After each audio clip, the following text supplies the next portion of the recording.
Thank you for joining us today. I am personally grateful to the Operating Room Global TORG team, and especially to Adam Solo colleague for extending this invitation to me to speak at this esteemed gathering webinar. It's an honor to be here representing Portugal amongst such distinguished professionals and members of the community. I'm sorry for my English. I hope you can understand. If you don't understand anything that I'm saying, please uh, don't don't be don't have any problem just to ask me. I can stop and try to talk again what you aren't able to understand. So as I was saying, we are here all united by our commitment to enhancing surgical safety. Today, I will try to embark us on a journey through the landscape of surgical safety, exploring its critical aspects and how we can collectively contribute to safer surgical environments. So let's delve into the insights and findings that can guide us in this vital mission. Before we proceed, I would like to make a faculty disclosure. I want to clearly state that I have nothing to declare in terms of conflict of interest, financial or otherwise, related to this presentation. My objective today is to share knowledge and insights that are based solely on the best available evidence and my professional experience in enhancing surgical safety. So, my name is Bruno Teixeira. I won't be here too long because I, I just have to say thank you for your presentation. You're a great presenter for all my bio, and I don't want to bother you at all talking about this anymore. So today I'm here to talk a little bit about enhancing surgical safety in the operating room, and I'll try to explore several critical areas.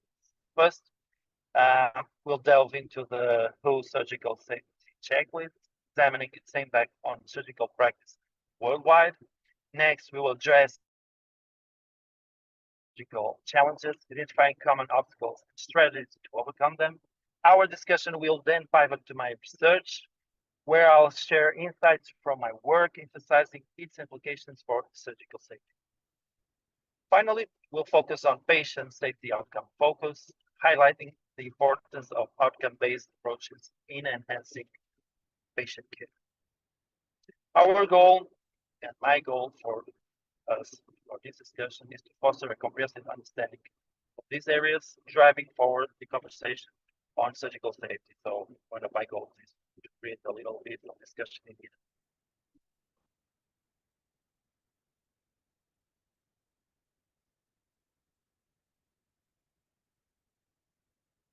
So of course, when we talk about enhancing surgical safety in the operation, everyone is aware about whose global initiative on surgical safety.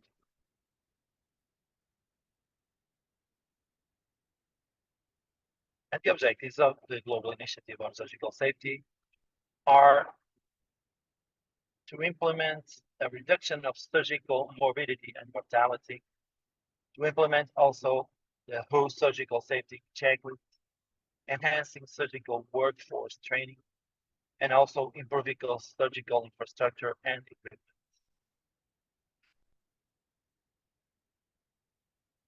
When we talk about reduction of surgical morbidity and mortality, the WHO aims to reduce the rates of surgical complications and deaths globally, setting specific targets for improvement. Also, when we try to implement the WHO surgical safety checklist, the WHO advocates for the universal adoption of the surgical safety checklist, demonstrating its effectiveness in reducing surgical errors and enhancing patient outcomes. Of course, when we are talking about enhancing surgical workforce training, we are emphasizing the need for improved training and education for the surgical workforce to ensure the highest standards of patient care. And about improving surgical infrastructure and equipment, we are focusing on accessibility, availability, and quality of surgical infrastructure and equipment, especially in low and middle income countries.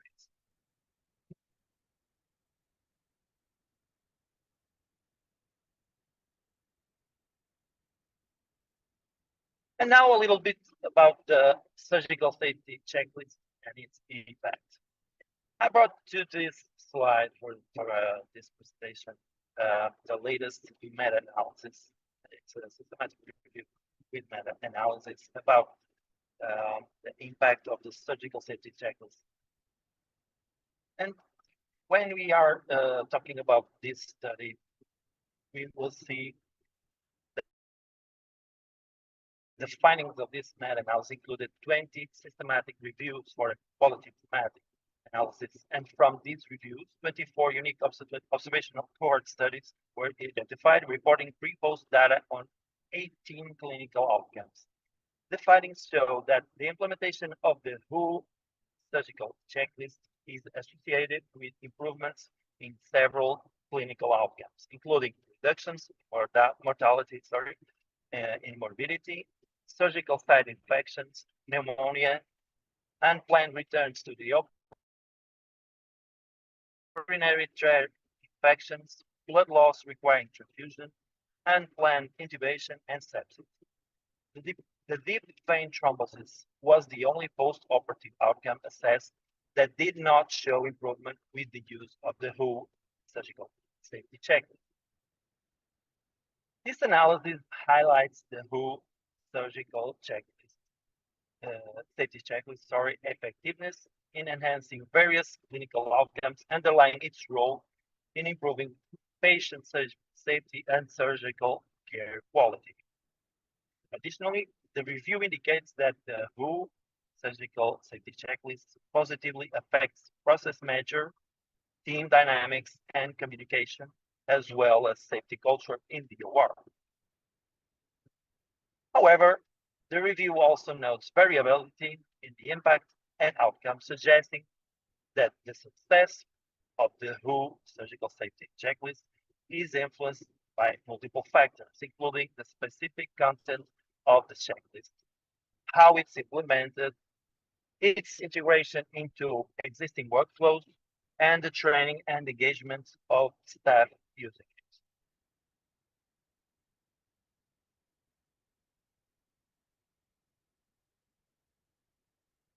The World Health Organization's surgical safety checklist plays a pivotal role in enhancing surgical processes and team dynamics.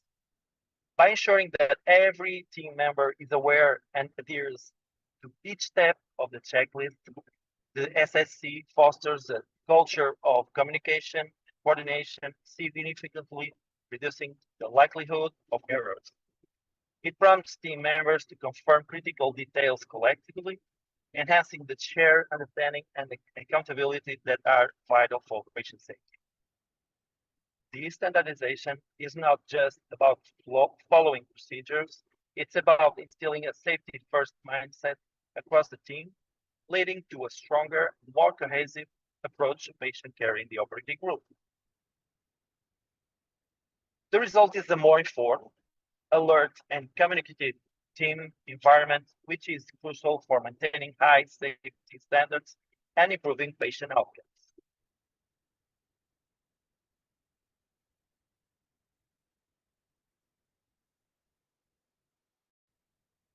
However, the variability in the effectiveness of the SSC across different settings is one of them. There are some factors affecting the surgical safety checklist success, like implementation, training, and engagement. The impact of the WHO surgical safety checklist can vary depending on several context-specific factors. It's crucial to adapt SSC to the local context, considering the unique aspects of each healthcare setting, including the cultural nuances, resource availability, and the existing workflows. The success of the SSC hinges on factors like leadership support, team engagement, and thorough training. To enhance its effectiveness, areas for further research may include exploring how adaptations of the checklist affect compliance and patient outcomes, as well as also investigate strategies to overcome barriers to its implementation. Understanding these dynamics can lead to more effective customization of the checklist, ensuring it supports rather than hinders the surgical process, thereby improving safety culture and patient care. We need more attention to this, and so we need to do more research about it. When we talk about surgical safety, of course, we need to talk about the ethical responsibility, the professional responsibility, and the scientific responsibility that as healthcare professionals have.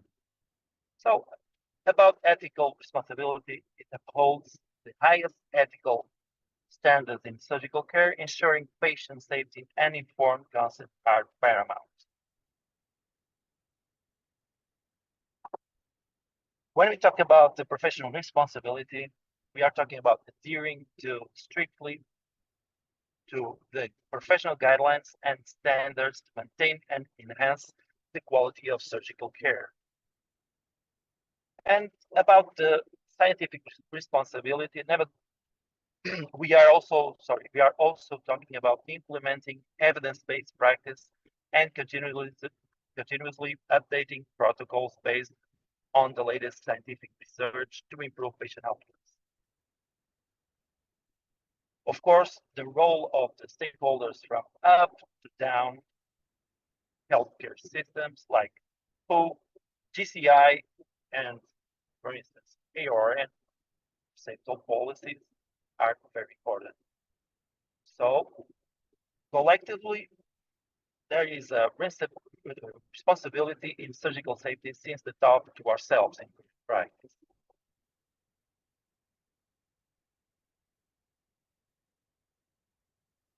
Adopting evidence-based practice in surgical safety is paramount, ensuring that every procedure is guided by the most current and robust research. To enhance access to such vital information, healthcare institutions can leverage digital libraries, subscribe to medical journals, and encourage participation in professional forums and conferences, webinars like this. Furthermore, establishing a network among healthcare professionals allow for the exchange of insights, experiences, and innovative practices, fostering a collaborative environment where knowledge is shared and applied, ultimately driving the advancement of surgical safety and standards and patient care outcomes.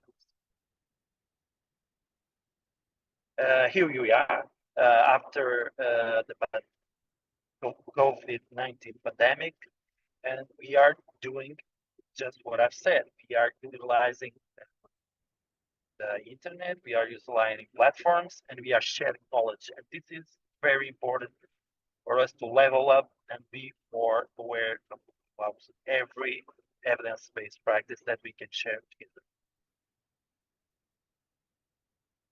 Of course, when we talk about surgical safety, we also need to talk about the sentinel events. So I brought here the Joint Commission sentinel event data annual review for 2022. And in here, we can see that we have on the graphic on bottom below on the right corner, we can see that there was a big increase during last year's from 2018 to 2022, and these these sentinel events, were increasing mainly connected to the pandemic that we were that was occurring with us. So this is one of the main factors. But when we talk about surgical safety, we should look not only for this table, but also to these two graphics. And on the table, we have that there are the falls are on the top. The delay in treatment is the second post. And then we have unintentional retains of foreign objects. That's the third. These are the events, Sentinel events from 2022 report. But as also we can see on the left corner, uh,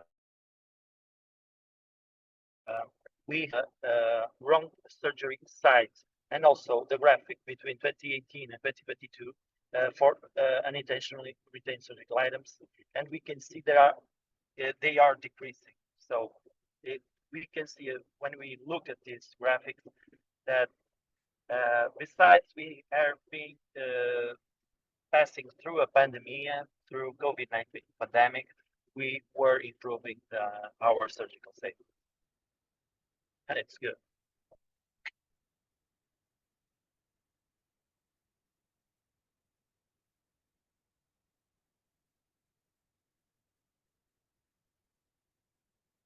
Let's talk about a little bit now about my research on URSI prevention. So, my research identifies and analyzes discrepancies in surgical procedures that contribute to URSI incidents, aiming to standardize practice.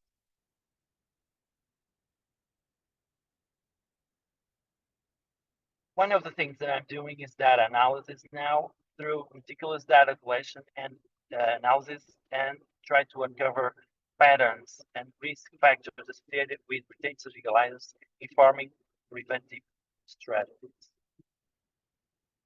One of my aims is about technology integration.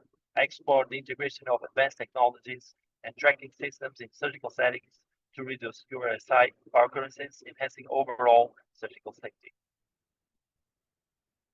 I brought here OCD data for URSI just to show you one of the main problems that we are getting since I started this research. When we are looking to the UK data or to the US data, mainly we can see that there are data that is very connected to practice. But when So we look Bruno, at sorry. Portugal, for instance, or Hello? yes, Yeah, I think the screen is zoomed out. If you can just zoom it in, that might help a little, if you don't mind, please. Thanks. I mean, it's zoomed. You can okay zoom now. in. No, it's big now. I mean, we need it to shrink in size more. I shrink more.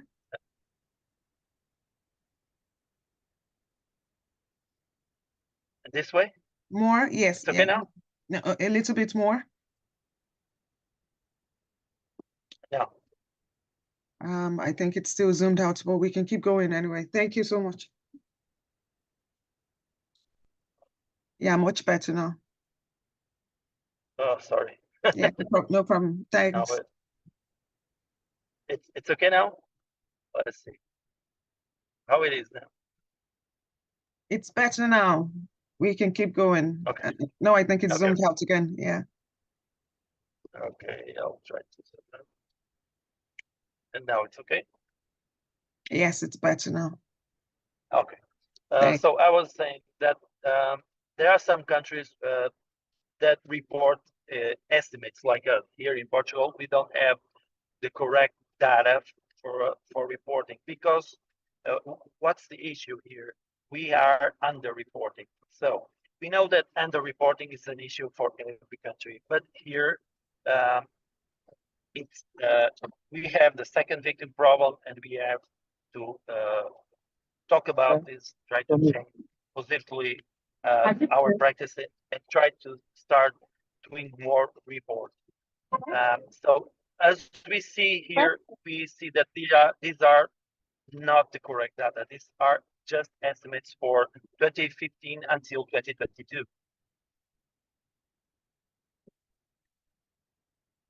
So in my research, I am focused on updating perioperative nursing practice to enhance surgical safety, specifically targeting URSI prevention with the goal of implementing and testing best practices nationwide to improve patient care here in Portugal. My research focused on developing strategies to mitigate the risks and discrepancies in surgical procedures that lead to URSI, leveraging technology for safer surgical outcomes. Engagement strategy focus on actively involving stakeholders in enhancing URSI prevention and perioperative nursing practices. I am advancing preoperative nursing by integrating education, data access, and adherence to top guidelines in neuropsych prevention and other surgical safety topics. Leveraging research and practice data is crucial for shaping effective neuropsych prevention strategies, guiding daily planning, and defining tailored outcomes, preferably through patient report outcomes, to ensure reliability and relevance. I will be probably in the next month preparing for doing first leading a cross-sectional study, data from a cross-sectional study, and then prepare the implementation of observational or an experimental study to test and adapt USI prevention strategies for here for Portugal, to try to see and test the practical efficiency.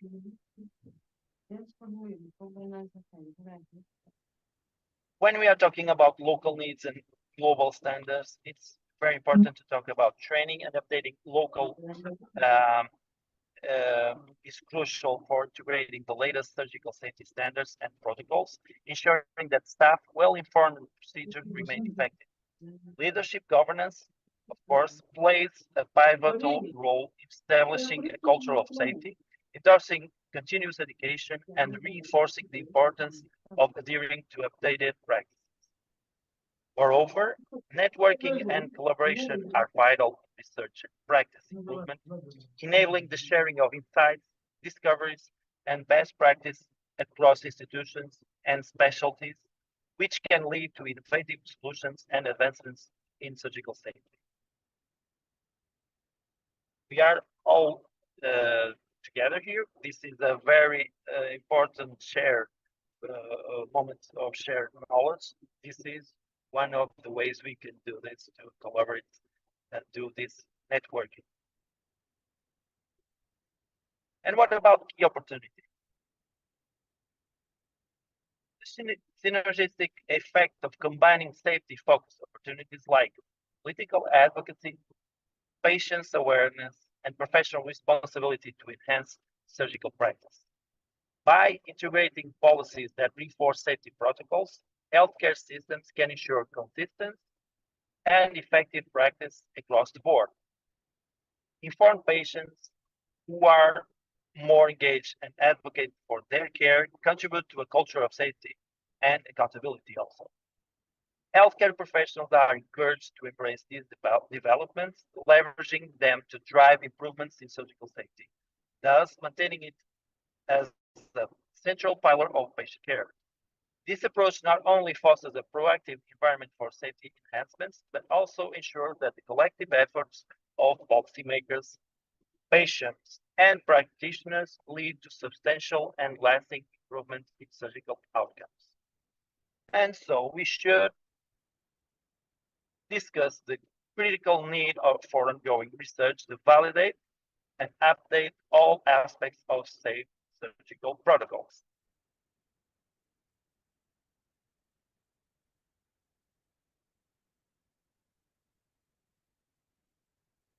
In our collective journey towards surgical excellence and improved patient outcomes, I urge each of us to embrace active engagement in our local environments. Let's commit to the continuous improvement of surgical safety practice, fostering an atmosphere where learning and enhancement are ongoing by creating and participating on collaborative efforts and networks. We can share their knowledge, strategies, and innovations. Furthermore, I encourage collaboration in research aimed at practice improvement, ensuring that our actions are informed by evidence and contribute to the broader body of knowledge in surgical safety. Together, through these actions, we can make a significant impact on patient care and outcomes. To enhance surgical safety, we focus on implementing the WHO surgical safety checklist, vital for reducing errors and improving patient outcomes. We also emphasize surgical workforce training that is crucial for skill enhancement and adhere to best practice. We aim to enhance access to current research, ensuring that surgical teams are informed and practices are evidence-based. We shall strict adherence to professional guidelines that ensure consistent, high-quality surgical care. And it's very important also networking and collaboration among healthcare professionals and research foster a community of learning and improvement driving forward patient safety outcomes. Our commitment is to achieve excellence in surgical safety, making patient welfare our foremost priority. I want to now open the discussion. If you want to ask, I would like you to bring some doubts that you have, any practical issues that you have been that you ever had with surgical safety or the WHO surgical safety check. Please come along. I hope you can make any question.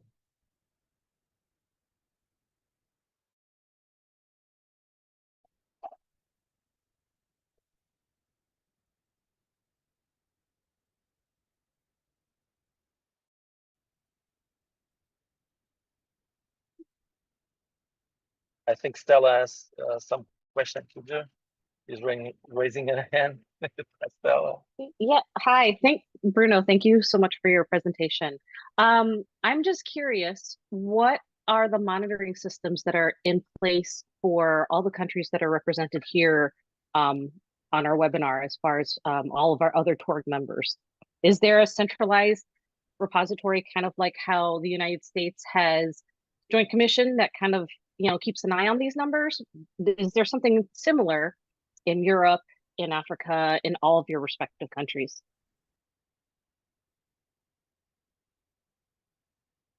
I can answer your question talking about the Portuguese experience. So we have on our healthcare system, we have the same responsibility to report and to gather those data, and then annually bring them along. And there's this organization that I was addressing those data before on that table, that is OCED, that is always bringing this data regularly. So we can see it every year. But the problem stays before, not about getting the data and reporting, but inside the facility. So when we are talking about the practices, any problem that we have, we need to report, we need to address this on a different way. And then we will get those data and we can see and try to do some research, change some aspects. About the other countries, I don't know at all. I hope that someone can help me about other countries. So I don't know if you are able to. Yeah. To thank us. you.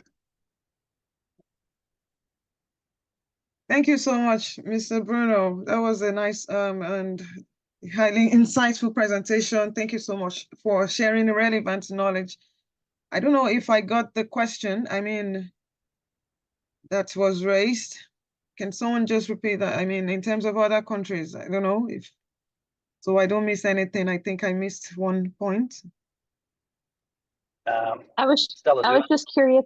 Yes, I was just curious to see if, in your respective countries, do you have a centralized reporting system to track safety issues? Because, you need data to support, implementation of specific safety practices. And so I'm just wondering, how good is the data collection in each of your respective countries? Oh, okay. Thank you so much. Well, I think I would have to throw that open to the House. Like, if other people from other countries would like to answer first, especially low and middle income countries. Do you have a centralized reporting system? Does anyone want to try that?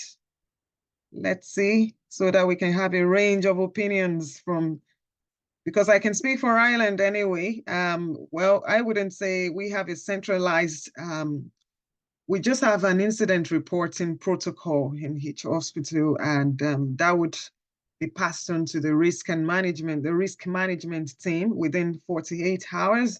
And usually, as has been said in the presentation, that the issue is underreporting of these things. Like a lot of things go on, and people actually don't either report it or it's underreported because, number one, they're afraid of speaking up, especially in terms of blame game. You wouldn't want to be blamed for anything because things might actually, you might report something and things might turn around and you get to be blamed eventually. You wouldn't want that to happen.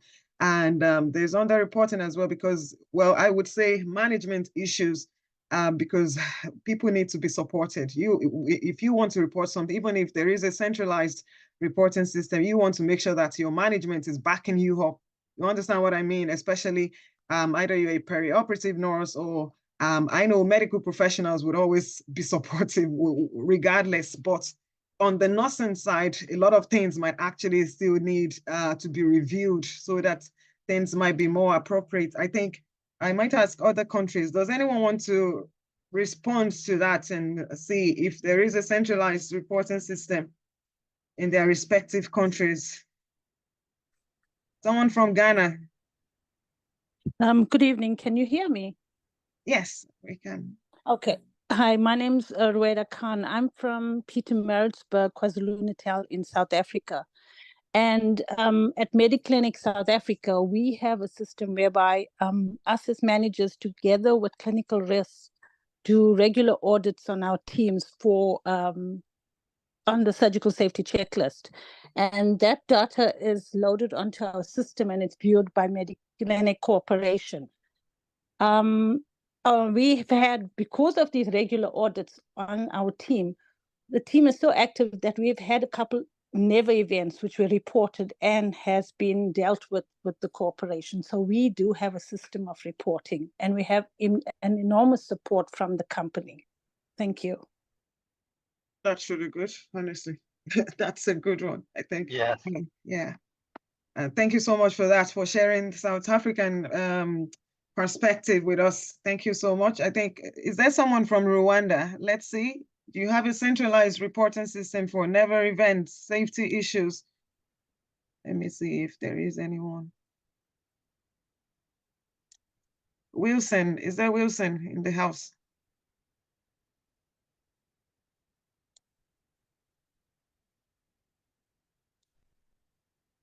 Okay, I think, well, from my point of view, I would say there is to an extent in terms of the audits, even as from South Africa, in Ireland, there is audits, and I would say from in Nigeria, basically, underreporting would really be the issue, especially not just in Nigeria, African countries.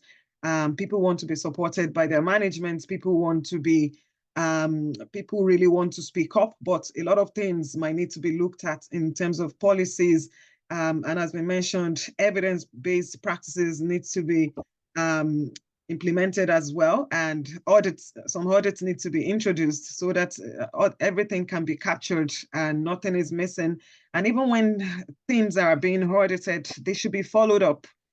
You should not just go behind someone's under someone's table, if you know what I mean.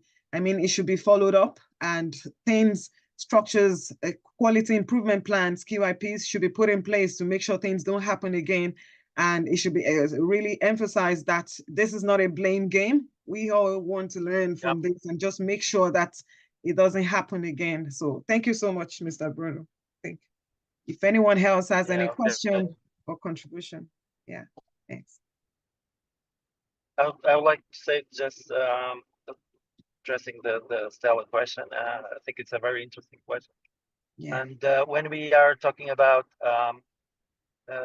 this problem in the countries that we are under-reporting, we also see the surgical safety checklist as a very important issue, a very important step, the task that we are doing.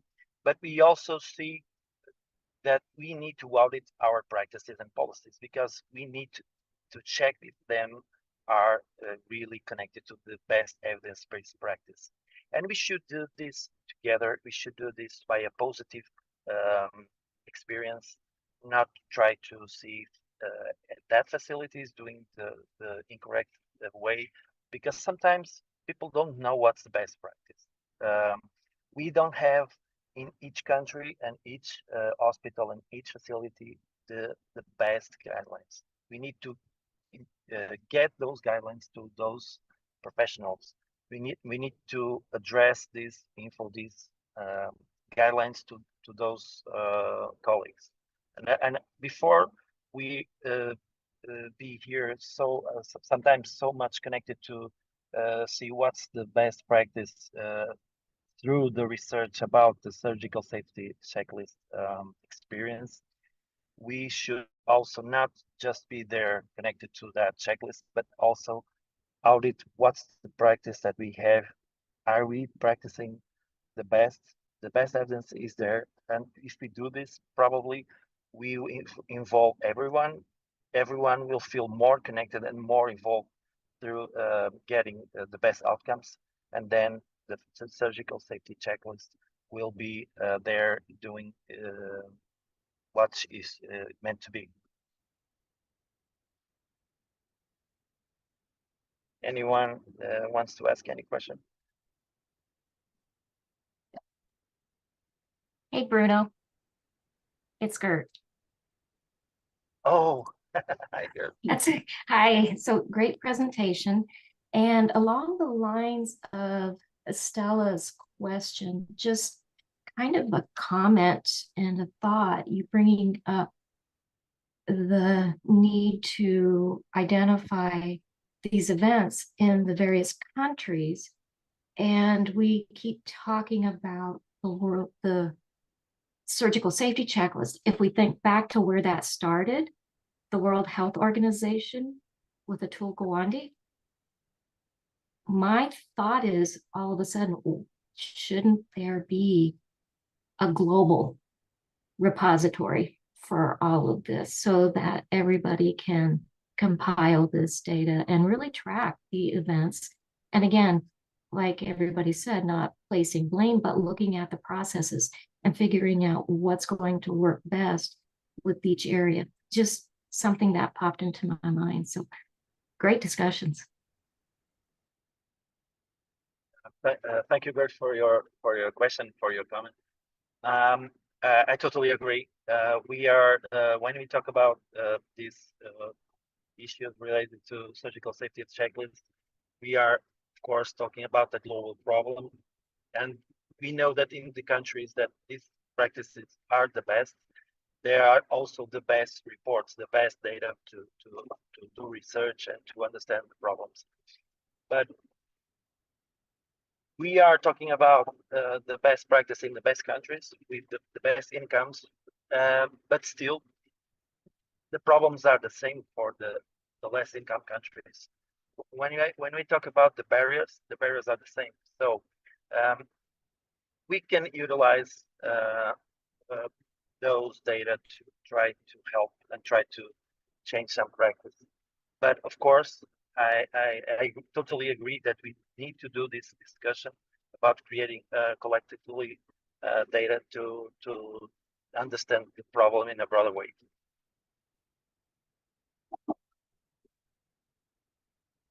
Thank you so much. I think there's a question in the chat box as well from Stella.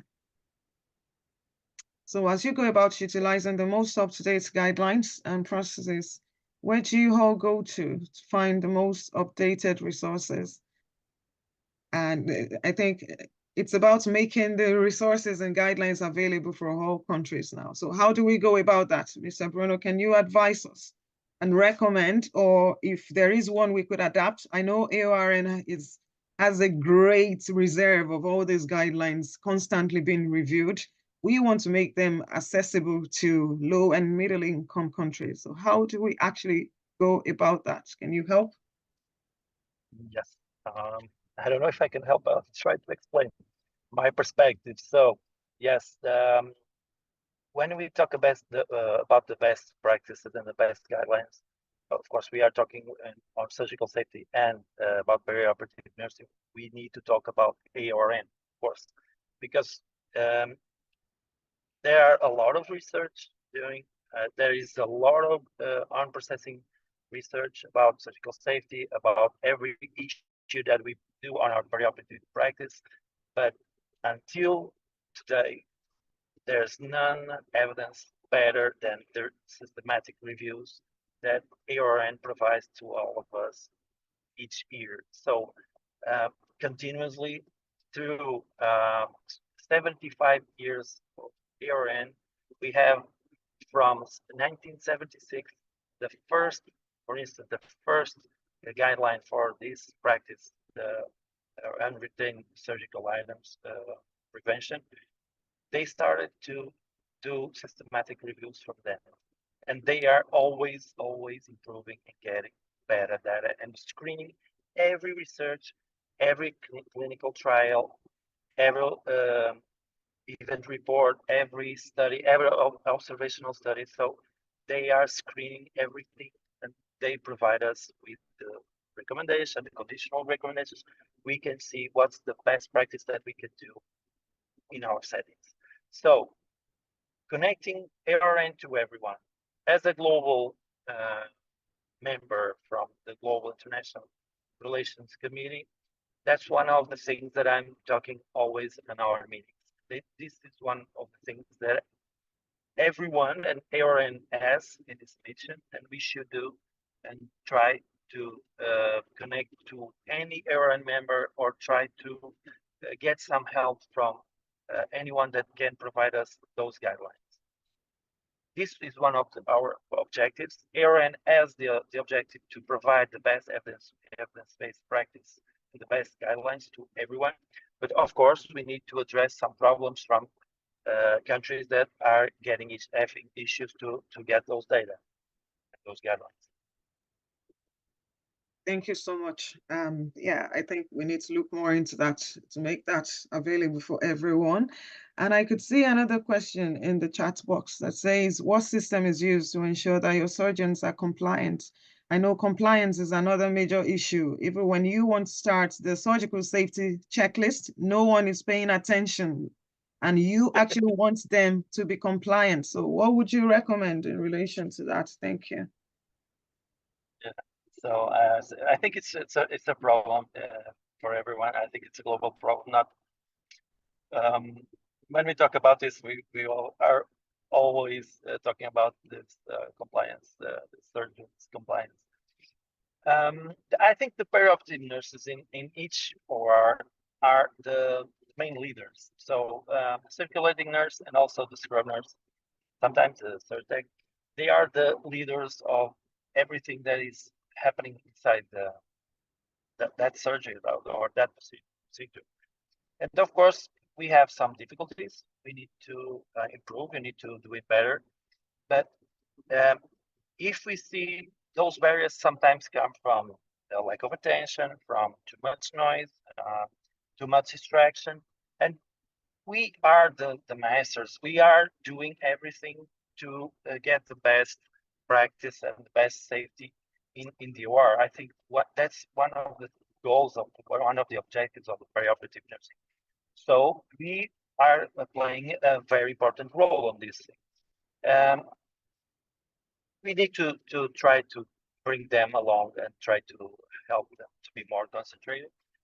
I think it's not a problem that we can do it a big change on the future. We need to continuously show that we are doing the best practice, we are improving, and then they will come along with us because they will see that we are getting better outcomes. They are there to do the surgery for the patients, but they also are the ones, the main responsibility gets along with the surgeons, and they want better outcomes for the patients. So we need to bring that to the discussion in that situations, and probably with best practice and also reducing the barriers, reducing the problems, lack of concentration, reducing the noise inside the ORs, more concentration probably will achieve and will continuously get more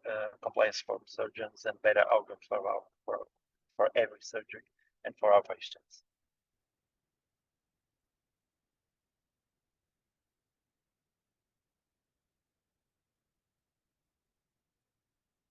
Thank you so much. Also, yeah, thanks. Stella also talked here about EORN and ACORN. Yes, there are some guidelines. There are some associations in other countries and other continents. Here in Europe, you have EORNA, and also you have ACORN and other associations that can provide the best guidelines. But still, these mainly utilize the best evidence practices that come from EORN systematic reviews. So we can talk to those associations, but also I think we can discuss this later and try to improve these discussions for the future, to see how can we provide to each facility, to each OR, the best guidelines, because they need the info, the data should be there available, and the best practice guidelines, if they are available, we know for sure that we are getting best practice.